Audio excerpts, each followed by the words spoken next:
Hi guys, ఈరోజు office నుంచి ఇంటికి వెళ్ళొచ్చాను. చాలా హ్యాపీగా స్టార్ట్ అయ్యా పీజీ నుంచి. ఇదే ఈరోజు మన సంస్థానం. ఆఫీస్ వర్క్ అంతా కంప్లీట్ అయ్యాక స్టార్ట్ అయ్యా. ఇంటికి వెళ్ళాలంటే ముందుగా రైల్వే స్టేషన్కి వెళ్ళాలిగా. రండి వెళ్దాం మనం.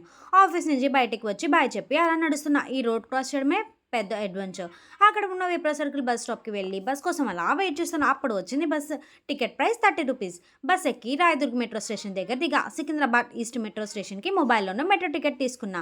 ప్రైస్ వచ్చేసి 56 రూపీస్. నేను 45 రూపీస్ ఉన్న దగ్గర నుంచి తిరుగుతున్నా. మెట్రో టికెట్స్ అయినా పెరుగుతున్నాయి, నా శాలరీ మాత్రం పెరగట్లే అని అనుకుంటే లోపే మనం దిగాల్సిన స్టాప్ వచ్చేసింది.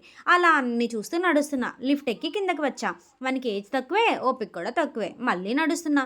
ఇంటికి వెళ్ళే హ్యాపీనెస్ కన్నా ఇంత నడవాలి తిరగాలి అన్న సాడ్నెస్ ఎక్కువ. మా ఇంట్లో నన్ను సోలో ట్రావెలింగ్కి ఎస్ చెప్పేది ఈ ట్రిప్ ఒకటే. ఏదో ఒకటి ఒప్పుకున్నారులే అని మన ట్రైన్ ఎక్కడుందో ప్లాట్ఫామ్ నెంబర్ చూసుకొని ప్లాట్ఫామ్కి వెళ్ళి మన కోచ్ దగ్గరికి వెళ్ళా. ట్రైన్ వచ్చింది, ఎక్కేసా. నేను ట్రైన్ ఎక్కిన వెంటనే నాకు నిద్ర వస్తుంది గైస్. ఇంకా పడుకున్నా. లేచేసరికి మా ఊర్లో ఉన్నా. అలా దిగేసి ఎర్లీ మార్నింగ్ 4కి ఇంటికి వచ్చేసా. Thank you.